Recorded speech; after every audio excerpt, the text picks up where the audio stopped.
তারকদা কি হয়েছে গো? কি হবে আবার? আমাদের এত বড় সাহস, তাই তো মন্দিরে ঢেকে ঠাকুরের হাত ভেঙে রেখেছে। কারা? ওই সালামুল্লাহরা, সব মুসলমানরা খারাপ। দাদা এই কথাটা কিন্তু আপনি বিশাল অন্যায় কথা বলছেন। সব মুসলমানরা কিন্তু খারাপ হয় না। এ শালা তো মুসলিম, এখানে কি করছে? শালাকে ও তারকদা, তারকদা এই শালা, যে তোর ঠাকুরের হাত ভেঙেছে, তুই টাকা বাঁচাতে আছিস। দেবো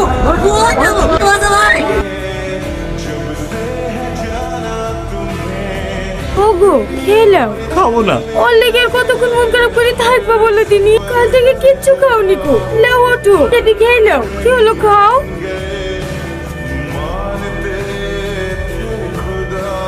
হাত দিয়ে ফেললা যে? ভালো লাগছে না গো, বারবার ওর মুখটা আমার চোখের সামনে বেশি উঠছে। এত চিল্লি আমাকে দেখেছে, তাও ওকে আমি বাঁচাতে পারি। তুমি জানো অপর্ণা, ও আমার সব ঠিক আছে বন্ধু। ও এখন হাসপাতালে মৃত্যুর সাথে লড়াই করছে। ওকে যে আমি চোখের দেখাটা দেখতে যাবো সেটুকু আমি পাচ্ছি না।